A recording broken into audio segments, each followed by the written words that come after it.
আপনাকে কে অধিকার দিয়েছে আলেমের বিরুদ্ধে কথা বলা? আপনার বংশ শুদ্ধ ধ্বংস হয়ে যাবে। হচ্ছে দেখেন না, আলেমের সাথে বেয়াদবি করার কারণে ধ্বংস হয়ে গেছে, দেখেন না? এখনো যারা আলেমের বিরোধিতা করো, গাড়ি রেডি রাখো, এদেশ থেকে পালাতে হবে, না হয় আল্লাহর গজবে মরতে হবে। আপনি আলেমের বিরুদ্ধে লেখলে গুনাহ হবে, গুনাহ হবে, গুনাহ হবে। আপনার অধিকার নাই লেখার। আলেম যদি কোনো ভুল করে, এদেশে তার দেখার মতো মুরব্বী নাই, বাদ দেন, কেউ নাই, আল্লাহ নাই, এত টেনশন কেন? তো উলামায়ে কেরাম, আমাদের এক হতে হবে, দিলকে বড় বানাতে হবে। এই দিলে সব উম্মতকে ঢুকাইতে হবে। দেখেন এক আলেমের দিল কত বড় হতে হবে। আমি এই দিলের মধ্যে আমার ছেলে, মেয়ে, বউ, শ্বশুর, ওদিক দিয়ে আমার ছাত্র, আমি শিক্ষক, ওদেরকে আমার কলবে জায়গা দিতে হবে। আমি ইমাম, মুসল্লিকে আমার কলবে জায়গা দিতে হবে। আমি বক্তা, উম্মতকে আমার কলবে জায়গা দিতে হবে। আমি অন্য আলেমকে কলবে জায়গা দিতে হবে। সব ধরনের মানুষকে আমাকে জায়গা দিতে হবে। কেন? এই জাতি আর নবী পাবে না, আবু বকরকে পাবে না, ওমরকে পাবে না। এই জাতি পাইতেছে আলেমকে। জাতি যেন আলেমের কাছে এসে ছায়া পায়, স্থান পায়, মনে কষ্ট না পায়। এই জন্য তার দিল কত বড় হওয়া দরকার। অতএব মাধবদীর জমিন বড় এক নামি দামি জমিন। স্কুল মাঠে বিশাল বড় প্রোগ্রাম হয় আহলে সুন্নাত ওয়াল জামাতে। এখানে ওলামায়ে কেরাম, অনুরোধ করব আমরা সবাই এক হয়ে যাই। আপনাদেরও দায়িত্ব আছে না নাই? আপনাদের দায়িত্ব কি? ফেসবুকে লিখবেন অমুকে অমুকের খারাপ করে, হ্যাঁ? কখনো আলেম ওলামাদের বিরুদ্ধে লিখবেন, কোন যে লাইনের হোক, কারো বিরুদ্ধে। আপনি কে? আপনি লেখার কে? আপনাকে অধিকার দিছে কে? এটাকে বলে অনাধিকার চর্চা করা। আলেমের সাথে বেয়াদবি রসুলের সাথে বেয়াদবির সমতুল্য। কারণ এই জাতি আর নবী পাবেন, আবু বকর পাবেন, ওমর ওসমান পাবেন। অতএব ওলামায়ে কেরাম, এই জাতির মাথার মুকুট, ওয়ারাসাতুল আম্বিয়া। আমাদেরও সতর্ক হয়ে চলতে হবে, আপনাদেরও সতর্ক অবস্থানে থাকতে হবে। যাই হোক, আলেমের বিরুদ্ধে লেখা যাবে না। বুঝাইতে পারছি? আপনি লোকমা দেওয়ার কে? ইমাম সাহেব নামাজে দাঁড়াইলে লোকমা দেওয়ার নিয়ম নাই কি? ইমাম সাহেব ভুল কইরা জোরে মাইকে কেরাত ভুল কইরা ফেলাইছে, এখন রাস্তা দিয়া জানলা দিয়া বাইরে একজনে শুনে ফেলাইছে, জানালা দিয়া লোকমা দিলে হবে? বলেন হবে? ওটা লোকমা হবে না বেয়াদবি হবে? অতএব ওলামায়ে কেরামের ভুল ধইরা ফেসবুকে যারা লেখে এরা বেয়াদব। বলেন এরা কি? শুধু বেয়াদব না, নিকৃষ্ট বেয়াদব। শুধু বেয়াদব না, নিকৃষ্ট বেয়াদব। ফেসবুক কি সমাধানের পথ?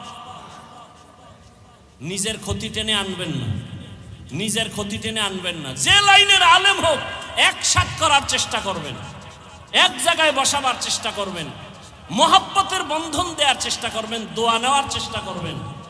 কখনো যেন আলেম দূরে না থাকে। এ দেশের আলেম যদি এক হয়, এই মুহূর্তে যদি এ দেশের ওলামায়ে কেরাম এক হয়, বাংলার জমিনে 50 বছর পর্যন্ত আলেমের চোখের দিকে তাকায় বাংলাদেশে কথা বলার কোনো সন্তান নাই। এই জন্যই তো চোর দুর্নীতিবাজের ঘুম নাই। এই দেশে ইসলাম চায় না কারা? দুর্নীতিবাজ যারা। এই দেশে ইসলাম চায় না কারা? চোর ডাকাত যারা। এই দেশে ইসলাম চায় না কারা? মা বাবার অভিশপ্ত সন্তান যারা। মা বাবার অভিশপ্ত সন্তানেরা ইসলাম চায় না। وفضل زمانا على زمان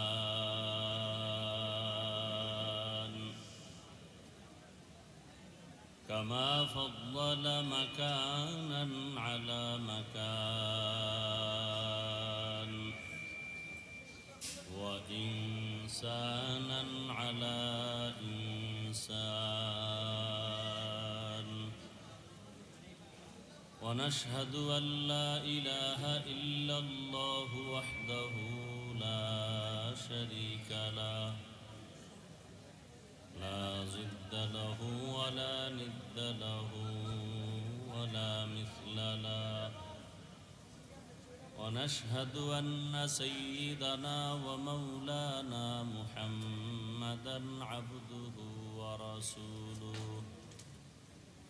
اللهم صل على محمد النبي الأمي وعلى آله وسلم تسليما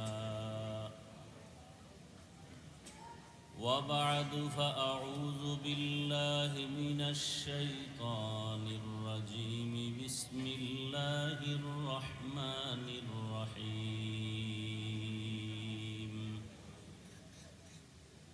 والعصر إن الإنسان لفي خسر إلا الذين آمنوا وعملوا الصالحات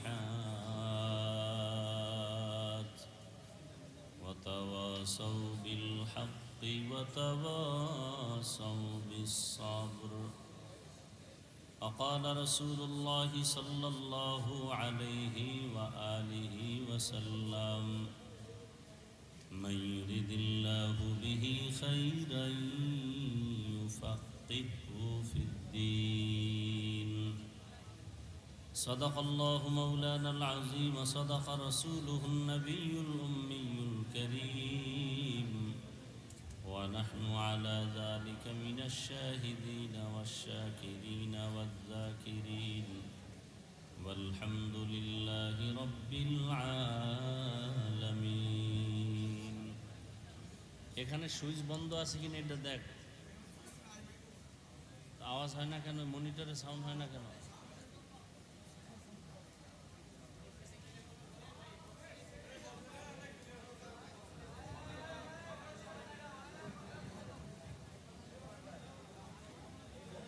এগুলি এভাবে আটকান লাগে তোদের বলতো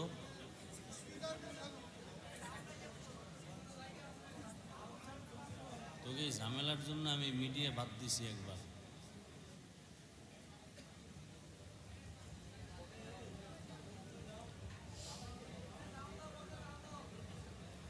سبحانك لا علم لنا إلا ما علمتنا إنك أنت العليم الحكيم رب اشرح لي صدري ويسر لي أمري واحلل عقدة من لساني يفقه قولي دین کی سورج ڈوب رہی ہے ہم لوگوں کی سامنے دین کی سورج ڈوب رہی ہے ہم لوگوں کی سامنے روز محشر کیا جواب ہے مصطفیٰ کی سامنے روز محشر کیا جواب ہے مصطفیٰ کی سامنے حقیقت کھل جائے گی بوقت امتحان تیرے حقیقت کھل جائے گی بوقت امتحان تیرے کہ سستی میں یا محنت میں گزاری زندگی تو نے کہ سستی میں یا محنت میں گزاری زندگی تو نے محمد نے آ کر کفر کو مٹایا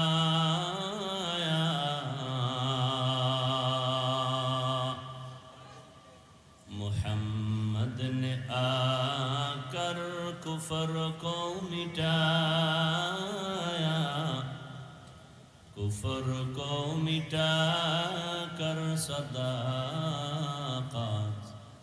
بتایا کفر کو مٹا کر صداقت بتایا لا الہ الا اللہ